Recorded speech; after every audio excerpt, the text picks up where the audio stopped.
ನಮಸ್ಕಾರ ಸ್ನೇಹಿತರೆ, ಎಲ್ಲರಿಗೂ ಸ್ಪರ್ಧಾ ಜಯ ಯೂಟ್ಯೂಬ್ ಚಾನಲ್ಗೆ ಸ್ವಾಗತ. ಸ್ನೇಹಿತರೆ, ಈ ವಿಡಿಯೋದಲ್ಲಿ ಕಾಲೇಜು ಶಿಕ್ಷಣ ಇಲಾಖೆ ಪ್ರಕಟಿಸುವಂತಹ ಪ್ರಮುಖ ಪ್ರಕಟಣೆಯಾದಂತಹ 2024-25ನೇ ಸಾಲಿಗೆ ಅತಿಥಿ ಉಪನ್ಯಾಸಕರ ಆಯ್ಕೆ ಮಾಡಿಕೊಳ್ಳುವ ಬಗ್ಗೆ ಒಂದು ಪ್ರಕಟಣೆಯನ್ನು ಹೊರಡಿಸಿದೆ. ಆಲ್ರೆಡಿ ಈ ಒಂದು ಅತಿಥಿ ಉಪನ್ಯಾಸಕರ ಹುದ್ದೆಗೆ 2024ರಲ್ಲಿ ಅರ್ಜಿಯನ್ನು ಆಹ್ವಾನಿಸಿತ್ತು. ಆದರೆ ಅದಕ್ಕೆ ವಿದ್ಯಾರ್ಹತೆ ಮತ್ತು ಅದರ ಒಂದು ನಿಯಮಾವಳಿಯನ್ನು ತಿದ್ದುಪಡಿ ಮಾಡೋಗೋಸ್ಕರ ಕೋರ್ಟ್ ತಡೆ ನೀಡಿತ್ತು. ಹಾಗಾಗಿ ಆ ಒಂದು ನೇಮಕಾತಿಯನ್ನು ಮುಂದುವರಿಸಲು ಈಗ ಕಾಲೇಜು ಶಿಕ್ಷಣ ಇಲಾಖೆ ಏನು ಮಾಡಿದೆಯಪ್ಪ ಅಂದರೆ ಒಂದು ಪ್ರಕಟಣೆಯನ್ನು ನೀಡಿದೆ. ಅದು ಯಾವ ಥರ ಇದೆಯಪ್ಪ ಅಂದರೆ 2024-25ನೇ ಶೈಕ್ಷಣಿಕ ಸಾಲಿಗೆ ಅತಿಥಿ ಉಪನ್ಯಾಸಕರ ಆಯ್ಕೆ ಮಾಡಿಕೊಳ್ಳುವ ಬಗ್ಗೆ ಪ್ರಕಟಿಸಿರುವಂಥದ್ದು.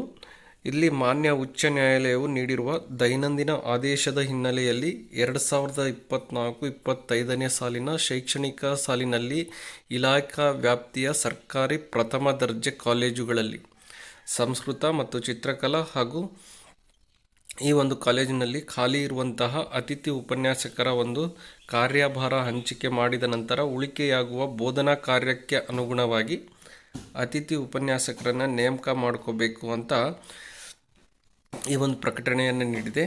ಇಲ್ಲಿ ಈ ಪ್ರಕಟಣೆ ನೀಡಿರುವುದು ಯಾವ ಉದ್ದೇಶವನ್ನಪ್ಪ ಅಂದರೆ ಕೌನ್ಸ್ಲಿಂಗನ್ನು ಪ್ರಾರಂಭ ಮಾಡೋದು, ಮೆರಿಟ್ ಪಟ್ಟಿ ಮತ್ತು ತಾತ್ಕಾಲಿಕ ಮೆರಿಟ್ ಪಟ್ಟಿ ಹಾಗೆ ಕೌನ್ಸ್ಲಿಂಗ್ ಮಾಡಿ ಅತಿಥಿ ಶಿಕ್ಷಕರಿಗೆ ಕಾಲೇಜುಗಳ ಒಂದು ಆಯ್ಕೆಯ ಕೌನ್ಸ್ಲಿಂಗ್ ನಡೆಸಬೇಕು ಅನ್ನೋದನ್ನು ಈ ಒಂದು ಪ್ರಕಟಣೆಯಲ್ಲಿ ನೀಡಿದ್ದಾರೆ.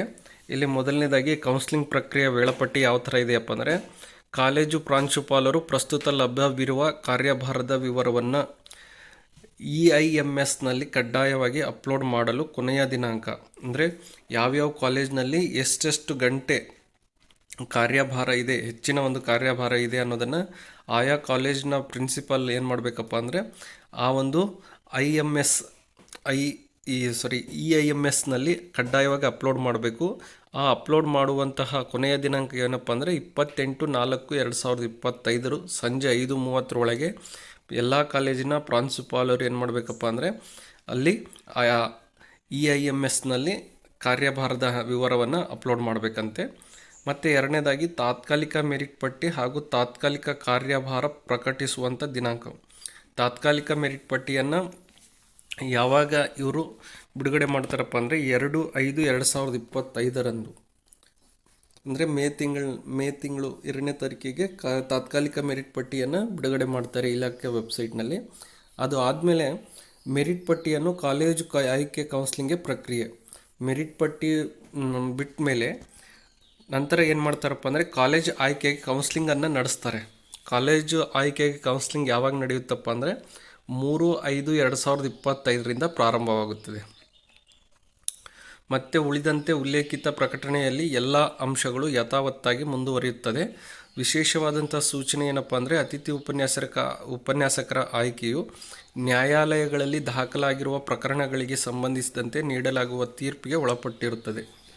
ಈ ಅತಿಥಿ ಉಪನ್ಯಾಸಕರ ಒಂದು ನೇಮಕಾತಿ ಯಾವ ಥರ ಇದೆಯಪ್ಪ ಅಂದರೆ ಇಲ್ಲಿ ಕೋರ್ಟ್ ಯಾವ ರೀತಿಯ ಒಂದು ತೀರ್ಪು ನೀಡುತ್ತೋ ಆ ತೀರ್ಪಿಗೆ ಒಳಪಟ್ಟಿರುತ್ತೆ ಅಂತ ಇವರು ವಿಶೇಷವಾಗಿ ಸೂಚನೆಯನ್ನು ನೀಡಿದ್ದಾರೆ. ಹಾಗಾಗಿ ಅತಿಥಿ ಉಪನ್ಯಾಸಕ ಹುದ್ದೆಗೆ ಆಕಾಂಕ್ಷಿಗಳಾಗಿದ್ದಂತಹ ತಮಗೆಲ್ಲರಿಗೂ ಇದು ಒಂದು ಗುಡ್ ನ್ಯೂಸು. ಹಾಗಾಗಿ ಆದಷ್ಟು ಬೇಗನೆ ಈ ಒಂದು ಪ್ರಕ್ರಿಯೆ ಶುರುವಾಗುತ್ತೆ.